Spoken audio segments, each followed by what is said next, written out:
உங்களை இந்த ஆழமான உரையாடலுக்கு ரொம்ப உற்சாகமா வரவேற்கிறேன். கண்டிப்பா. ரொம்ப ஆழமான ஒரு பயணம் இது. ஆமா. அதாவது இன்னைக்கு நாம பேச போற விஷயம், நம்ம அன்றாட வாழ்க்கைய, நம்ம உலகத்தை பார்க்கிற விதத்தை அப்படியே தலைகீழா புரட்டி போடக்கூடிய ஒரு விஷயம். கொஞ்சம் அதிர்ச்சியான விஷயம் கூட. எக்ஸாக்ட்லி. விக்யான் பைரவ் தந்த்ரா என்ற தொடரிலிருந்து இது எபிசோட் 6. 1972, 1973 காலகட்டத்தில் மும்பைல தனது தேடுபவர்கள் முன்னிலையில ஓஷோ வழங்கிய இந்த சொற்பொழிவுகள் ரொம்ப ரொம்ப விசேஷமானது. ஆமா, ஏன்னா பண்டைய தந்திர நூலான விக்யான் பைரவ தந்திராவுல உள்ள 112 தியான முறைகளை இது ஆழமா ஆராயுது. இதுல ரொம்ப முக்கியமான ஒரு விஷயம் என்னன்னா, இவை வெறும் கோட்பாடுகளை பற்றி அல்ல, நேரடியான அனுபவத்தை பற்றி. தியரி கிடையாது, பிராக்டிக்கல். அதேதான். மனதை தாண்டி விழிப்புணர்வை நேரடியாக உணர வழிகாட்டும் உரைகள் இவை. இப்போவும் கூட இதை கேட்டுட்டு இருக்கிற நீங்க முழுமையா முழிச்சிட்டு இருக்கீங்க, உங்களுக்கெல்லாம் தெளிவா தெரியுதுன்னு நினைச்சிட்டு இருப்பீங்க. ஆனா நிஜத்துல நாம பகல்ல முழிச்சிட்டு இருக்கும் போதும் ஒரு பெரிய கனவு கண்டுட்டு தான் இருக்கும். அதுதான் உண்மை. வாங்க சாட்சியாக நுழைவோம். இந்த கனவுன்ற வார்த்தையே நாம ரொம்ப சாதாரணமா பயன்படுத்திட்டு இருக்கோம். அதாவது தூங்கும்போது மட்டும்தான் கனவு வருது, முழிக்கும் போது அது முடிஞ்சிடுதுன்னு ஒரு தப்பான புரிதல் இருக்கு. ஆமா, முழிச்சா கனவு களைஞ்சிரும்ன்ற நாம நினைக்கிறோம். ஆனா இந்த மூல நூல்ல சொல்லப்படுற முதல் அடிப்படை உண்மை என்னன்னா, நமக்குள்ள ஓடிட்டு இருக்கிற இந்த சிந்தனை ஓட்டம், அந்த ஒரு கற்பனை உலகம் ஒருபோதும் நிக்கிறதே இல்ல. 24 மணி நேரமும் ஓடிட்டே இருக்கு. ஆமா, நீங்க இப்போ டிராஃபிக்ல வண்டி ஓட்டிட்டு இருக்கலாம், இல்ல ஆபீஸ்ல சிஸ்டம் முன்னாடி உட்கார்ந்து வேலை பார்த்துட்டு இருக்கலாம். வெளியில உங்க உடல் ஒரு வேலையை செஞ்சிட்டு இருக்கும்.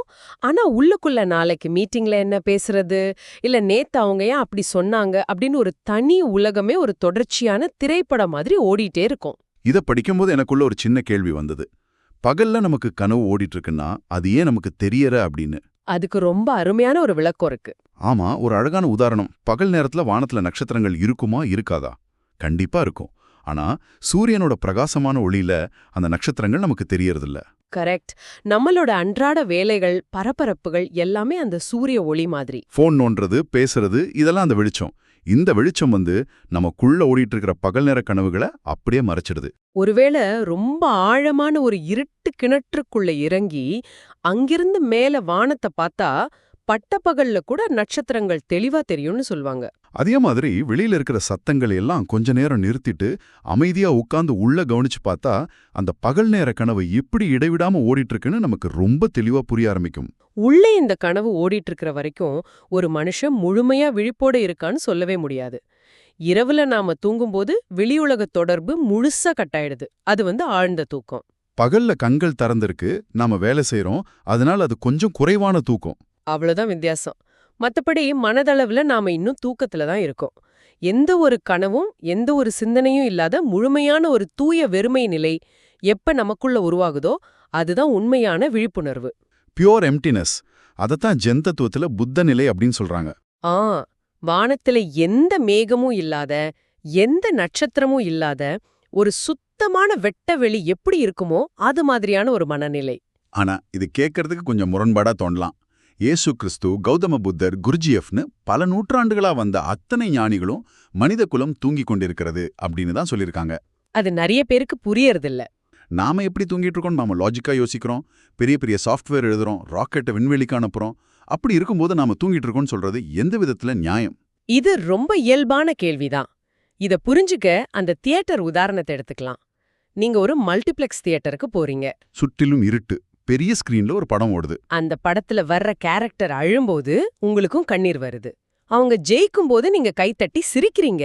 அந்த 3 மணி நேரமும் நீங்க யாரு, உங்க பிரச்சனை என்ன, நீங்க எங்க உக்காந்து இருக்கீங்கன்ற நிஜத்தை முழுமையா மறந்துடுறோம். அந்த ஒளியும் நிழலும் சேர்ந்த மாயையான ஒரு திரையோட உங்களை அடையாளப்படுத்திக்கிறீங்க.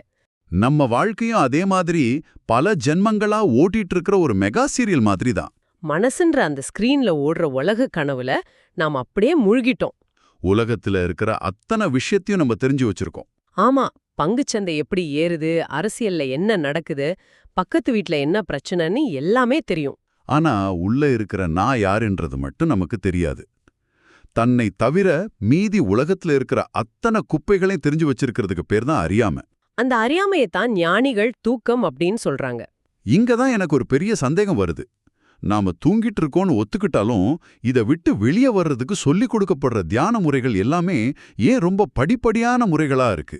அது ஒரு முக்கியமான பாயிண்ட். ஏன் ஒரு நொடியில சொடக்கு போடுற நேரத்துல இந்த விழிப்புணர்வு அடையக்கூடாது?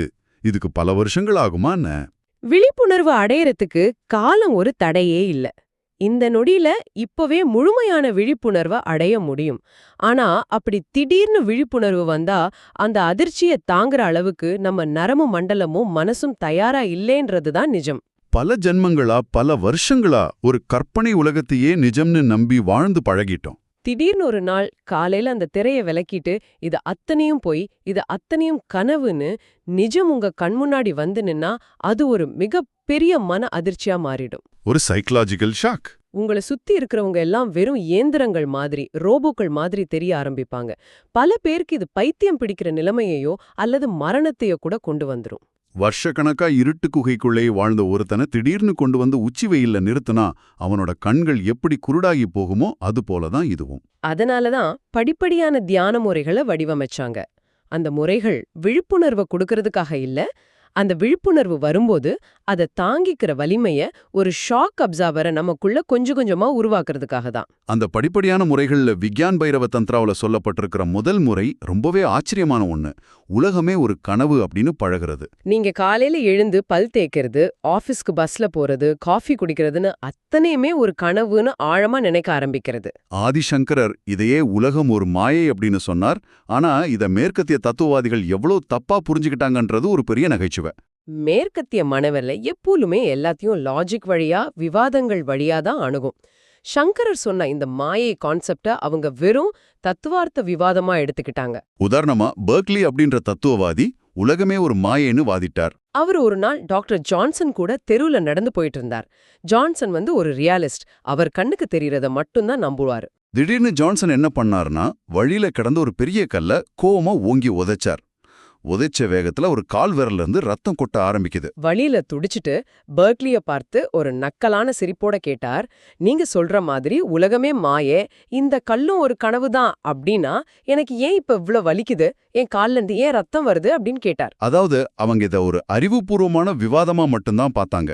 ஆனா சங்கரர் இத ஒரு விவாதத்துக்காகவோ மத்தவங்கள ராஜிக்கா ஜெயிக்கணுன்றதுக்காகவோ சொல்லவே இல்ல.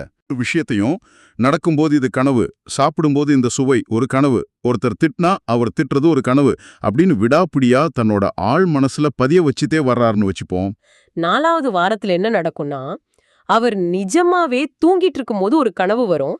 அந்த கனவுல திடீர்னு அவருக்கு ஒரு விழிப்பு வரும். ஆஹா, இது ஒரு கனவு அப்படின்னு. Lucid dreaming.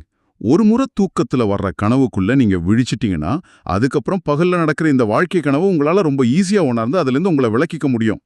எந்த ஒரு மதமா இருந்தாலும் சரி, தத்துவமா இருந்தாலும் சரி, அவை எதுவுமே உண்மையை விவாதிக்கிறதுக்காக உருவாக்கப்படல. அவை எல்லாமே மனுஷனை மாத்துறதுக்காக உருவாக்கப்பட்ட வெறும் கருவிகள் தான். இத விளக்க மூல நூல்ல ஒரு அற்புதமான கதை இருக்கு. ஒருத்தன் சின்ன வயசுல இருந்தே ஒரு இருண்ட சிறைச்சாலைக்குள்ளேயே அடைபட்டு கிடக்குறான். அவனுக்கு அந்த 4 செவுத்த விட்டா வேற உலகமே தெரியாது. வெளியில பறவைகள் இருக்கு, திறந்த வானம் இருக்கு, சூரியன் இருக்குன்னு எதுவுமே அவனுக்கு தெரியாது. அவனை வெளியே கொண்டு வரணும்னா நீங்க அவனுக்கிட்ட போய் வெளியே வா, அழகான ரோஜா பூக்கள் பூத்திருக்கு அப்படின்னு சொன்னா அவன் உங்களை பைத்தியம்னு நினைப்பான்.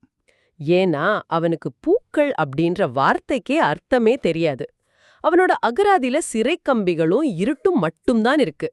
அப்போ அவன் எப்படி வெளியே கொண்டு வருது? அவனுக்கு புரியுற மொழியில ஒரு பொய்ய சொல்லணும். டே, சிறைச்சாலையில தீ பிடிச்சிடுச்சு, சீக்கிரம் வெளியே ஓடி வா அப்படின்னு நீங்க கத்துறீங்க. தீ, ஆபத்து அப்படின்ற வார்த்தைகள் அவனுக்கு புரியும். அவன் உயிருக்கு பயந்து அலறி அடிச்சிட்டு வெளியே ஓடி வரான். வெளியே வந்து பார்த்ததுக்கு அப்புறம்தான் அவனுக்கு தெரியுது, அங்க தீயும் இல்ல, புகையும் இல்ல. ஆனா மிகப்பெரிய திறந்த வானமும் குளிர்ந்த காத்தும் இருக்குன்னு. அந்த இடத்துல தீ பிடிச்சிடுச்சு அப்படின்னு சொல்லப்பட்ட பொய்யி அவனை அந்த சிறையிலிருந்து வெளியே கொண்டு வரதுக்காக பயன்படுத்தப்பட்ட ஒரு கருவி. இயேசு, புத்தர், சங்கரர்னு அத்தனை ஞானிகளும் பயன்படுத்தின தத்துவங்கள் எல்லாமே இந்த மாதிரியான கருவிகள் தான். ஒரு முறை நீங்க அந்த விழிப்புணர்வை அடைஞ்சு சிறையை விட்டு வெளியே வந்ததும் உங்களை காப்பாத்துறதுக்காக அவங்க சொன்ன அந்த பொய்க்காக அவங்கள மனசார மன்னிச்சிடுவீங்க. அடுத்ததான் நம்ம பார்க்க போற 2வது தியான முறை இதை விட ரொம்ப நுட்பமானது. சூஃபிகள் மற்றும் குர்ஜியஃப் ரொம்ப தீவிரமா பயன்படுத்தின முறை இது. நான் இருக்கிறேன், அதாவது செல்ஃப் ரிமெம்பரிங் அப்படின்ற உணர்வை தொடர்ந்து தக்க வச்சுக்கிறது. நீங்க எந்த வேலை செஞ்சாலும் சரி, ஒரு கிளாஸ் தண்ணீர் குடிக்கும்போது தண்ணியோட குளிர்ச்சி தொண்டையில இறங்குறத உணர்ந்து நான் இருக்கிறேன், நான் தண்ணீர் குடிக்கிறேன்ற முழு விழிப்புணர்வோட இருக்கிறது. இது கேட்கறதுக்கு ரொம்ப சிம்பிளா ஈஸியா தோணும். ஆனா இது எவ்ளோ கஷ்டம்னு இந்த ஷோ கேட்டுட்டு இருக்கிற நீங்களே இப்ப டெஸ்ட் பண்ணி பார்க்கலாம். கண்டிப்பா செக் பண்ணி பார்க்கலாம். உங்க கையில இருக்கிற ஸ்மார்ட் வாட்ச்ல செகண்ட்ஸ் முள் ஓடுறத பாருங்க. வேற எந்த சிந்தனையும் இல்லாம, கடந்த காலமும் இல்லாம, எதிர்காலமும் இல்லாம, முழுமையா நான் இருக்கிறேன் அப்படின்ற நினைவோட ஒரு நிமிஷம் உங்களால இருக்க முடியுதான்னு பாருங்க. 5 இல்ல 6 செகண்ட்ஸ் தாண்டறதுக்குள்ள உங்க மனசு அடுத்து என்ன வேலை இருக்கு, மெசேஜ் வந்திருக்கா அப்படின்னு எங்கேயோ போயிடும். திடீர்னு ஒரு 20 செகண்ட் கழிச்சு தான் அடடா நாம இதை பயிற்சி பண்ணிட்டு இருந்தோமே ஞாபகமே வரும். அந்த நான் இருக்கிறேன் அப்படின்ற விழிப்புணர்வோட ஒரு நிமிஷம் முழுமையா இருக்கிறதுன்றது ஒரு மாபெரும் சாதனை. இந்த பயிற்சிய குர்ஜியஃபோட சீடரான ஆஸ்பென்ஸ்கி எப்படி செஞ்சார்னு ஒரு சுவாரஸ்யமான பதிவு இருக்கு. குர்ஜியஃப் ஆஸ்பென்ஸ்கிக்கு இந்த பயிற்சியை கொடுத்து 3 மாசம் தொடர்ந்து வேற எதை பற்றியும் சிந்திக்காம தீவிரமா பண்ண சொல்றார். ஆஸ்பென்ஸ்கியும் ராத்திரி பகலா செய்யற ஒவ்வொரு சிறு செயலிலையும் நான் இருக்கிறேன் அப்படின்ற சுய நினைவை பிடிச்சிட்டே இருக்கார். 3 மாசத்துக்கு பிறகு ஆஸ்பென்ஸ்கிக்குள்ள ஒரு பெரிய அமைதி உருவாகிடுது. அந்த நான் இருக்கிறேன் அப்படின்ற உணர்வு ஒரு ஆழமான சங்கீதம் மாதிரி அவருக்குள்ள ஒழிச்சிட்டே இருக்கு. அந்த நிலைமையில குர்ஜியஃப் அவரை வெளியே அழைச்சிட்டு டிஃப்லிஸ் அப்படின்ற ஒரு பரபரப்பான நகரத்தோட தெருக்களுக்கு போறார். அந்த டிஃப்லிஸ் நகர தெருக்குள்ள நடக்கும்போது தான் ஆஸ்பென்ஸ்கிக்கு ஒரு மிகப்பெரிய அதிர்ச்சி காத்திருந்தது. சந்தையில வியாபாரிகள் கத்திட்டு இருக்காங்க, குதிரை வண்டிகள் போயிட்டு இருக்கு, மனுஷங்க சிரிச்சு பேசிட்டு வடமாடிட்டு இருக்காங்க. ஆனா ஆஸ்பென்ஸ்கிக்கு அங்க இருக்கிற அத்தனை பேரும் ஆழ்ந்த தூக்கத்துல ஏதோ ஹிப்னாட்டிசம் பண்ணப்பட்ட மாதிரி இயந்திரத்தனமா இயங்கிட்டு இருக்கிறதா கண்முன்னாடி தெளிவா தெரியுது. அவங்க உடம்பு மட்டும்தான் அங்க இருக்கு, அவங்களோட மைண்ட் அங்க இல்ல. ரோபோக்கள் நடமாடுற ஒரு நகரத்துல தான் மட்டும் மாட்டிக்கிட்ட மாதிரி ஒரு பயம் ஆஸ்பென்ஸ்கிக்கு வருது. பதற்றத்தோட குர்ஜியஃப் கிட்ட இந்த மக்களுக்கு என்னாச்சு, ஏன் எல்லாரும் இப்படி தூக்கத்துல நடமாடுறாங்க, என்னால இந்த பைத்தியக்காரத்தனத்தை பார்க்க முடியல அப்படின்னு கத்துறார். அதுக்கு குர்ஜியஃப் ரொம்ப அமைதியா சிரிச்சுட்டே சொல்றார், இந்த மக்களுக்கு புதுசா எதுவும் ஆகல, இவங்க காலங்காலமா இப்படிதான் இருக்கிறாங்க. ஆனா உனக்குள்ள ஒரு மாற்றம் நடந்துடுச்சு. 3 மாச பயிற்சியில நீ உன்னோட தூக்கத்துல இருந்து கொஞ்சம் முழிச்சிட்ட. அதனாலதான் மத்தவங்க தூங்கிட்டு இருக்கிறது இப்போ உனக்கு தெளிவா தெரியுது. இது ரொம்ப முக்கியமான விஷயம். நாம தூங்கிட்டு இருக்கும்போது மத்தவங்க தூங்குறது நமக்கு தெரியாது. நாம 1% விழிப்படைஞ்சா கூட இந்த உலகத்தோட இயந்திரத்தனமான ஓட்டம் நமக்கு ரொம்ப அதிர்ச்சியா தெரிய ஆரம்பிக்கும். ஆனா இங்க ஒரு முக்கியமான எச்சரிக்கைய நம்ம கவனிச்சாகணும். நான் இருக்கிறேன் அப்படின்றத ஒரு மந்திர மாதிரி மனப்பாடமா சொல்லிட்டே இருக்கிறது தியானம் கிடையாது. டிரான்சென்டென்டல் மெடிடேஷன் மாதிரி சில முறைகள்ல ஒரு குறிப்பிட்ட வார்த்தையை தொடர்ந்து திரும்ப திரும்ப சொல்லிட்டு இருப்பாங்க. வெஸ்டர்ன் நாடுகள்ல இது ரொம்ப பிரபலம். ஏன்னா அங்க இருக்கிறவங்களுக்கு தூக்கமின்மை, மன அழுத்தம் ரொம்ப அதிகம். ஆனா ஒரு வார்த்தையை எந்திரம் மாதிரி சொல்லிட்டே இருக்கிறது உங்களை விழிப்படைய செய்யாது. மாறாக அது உங்களை இன்னும் ஆழமான தூக்கத்துக்கு தான் கொண்டு போகும். ஏன்னா ஒரு விஷயத்த திரும்ப திரும்ப செய்யும்போது மூளைக்கு ஒரு பெரிய சலிப்பு வந்துடும். அந்த சலிப்பு உங்களை ஒரு வித மயக்க நிலைக்கு கொண்டு போய் மனசை அமைதியாக்கி தூங்க வச்சிடும். இது எப்படிப்பட்ட ஒரு மெக்கானிசம்னா, தாயோட கருப்பையில 9 மாசம் ஒரு குழந்தை எப்படி அமைதியா தூங்குது. தாயோட இதய துடிப்பு லப்டப் லப்டப் அப்படின்னு தொடர்ந்து எந்த மாற்றமும் இல்லாம ஒரு ரிதம் மாதிரி கேட்டுட்டே இருக்கு. அந்த சத்தம் குழந்தைக்கு ஒரு டிராங்குலைசர் மாதிரி, ஒரு மயக்க மருந்தா செயல்பட்டு தூங்க வைக்குது. குழந்தை பிறந்து அழும்போது கூட தாய் தன் நெஞ்சோடு அணைச்சுக்கிட்டா மறுபடியும் அந்த இதய துடிப்பு கேட்டு குழந்தை தூங்கிடும். கடிகாரத்தோட டிக் டிக் சத்தத்தை தொடர்ந்து கேட்டா தூக்கம் வர்றதும் அதே உளவியல் தான். அதனால விழிப்புணர்வு அப்படின்றது வார்த்தைகளை உச்சரிக்கிறதில்ல, அது உணர்வது. காலையில குளிக்கும்போது குளிர்ந்த தண்ணி உடம்புல படுற சிலிர்ப்ப உணர்வது, காஃபி குடிக்கும்போது அதோட முழு சுவையையும் ஆழமா உணர்வது. நான் இங்க இருக்கேன், நான் இதை செஞ்சிட்டு இருக்கேன் அப்படின்ற பிரக்ஞையோட வாழறது தான் உண்மையான முறை. இந்த கருவிகளை பற்றி பேசும்போது இந்த விஞ்ஞான பைரவத்தன்ற நூல்ல விதி மற்றும் மறுபிறவி ஆகிய கான்செப்ட்களை ஓஷோ எப்படி உடைக்கிறாருன்றது ரொம்ப பிரமாதமான ஒரு விஷயம். வாழ்க்கையில நடக்கிற எல்லாமே முன்கூட்டியே தீர்மானிக்கப்பட்ட விதியா? உலகத்துல கோடிக்கணக்கான மக்கள் இருக்கும்போது பிரபஞ்சம் உங்களோட பிறப்புக்கும் இறப்புக்கும் ஸ்பெஷலா ஒரு நோட் புக் போட்டு எழுதி வச்சுட்டு உட்காந்துருக்குமா என்ன? கண்டிப்பா கிடையாது. அப்புறம் ஏன் நாமெல்லாம் விதிப்படிதான் நடக்குது அப்படின்னு ரொம்ப ஆழமா நம்புறோம்? இதுக்கு பின்னாடி ஒரு சூப்பரான சைல்ட் சைக்காலஜி இருக்கு. ஒரு குழந்தை பிறக்கும்போது அதுக்கு தானே எந்த வேலையும் செய்ய தெரியாது. அது அழுதா உடனே பால் கிடைக்குது, சிரிச்சா எல்லாரும் தூக்கி வச்சு கொஞ்சுறாங்க. அதனால அந்த சின்ன குழந்தையோட மனசுல நான் தான் இந்த உலகத்தோட மையம், எனக்காகத்தான் இந்த உலகமே சுத்திட்டு இருக்கு அப்படின்ற ஒரு ஆழமான ஈகோ உருவாகுது.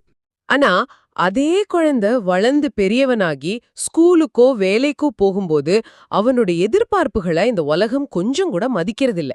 இன்டர்வியூல ரிஜெக்ட் ஆகுறான், காதல்ல தோத்து போறான். அப்ப அவனோட ஈகோ சுக்குநூறா உடையுது. அந்த ஏமாற்றத்தை தாங்கிக்க முடியாம தான் எனக்குன்னு என்ன விதி எழுதியிருக்கு, நான் ஏன் படைக்கப்பட்டேன் அப்படின்ற கேள்வியை கேட்க ஆரம்பிக்கிறான். தன்னோட தோல்விக்கு தான் காரணம் இல்ல, அது ஏதோ ஒரு பெரிய சக்தி செஞ்சதுன்னு சொல்லும்போது அவனுக்கு ஒரு பெரிய ஆஸ்வாசம் கிடைக்குது.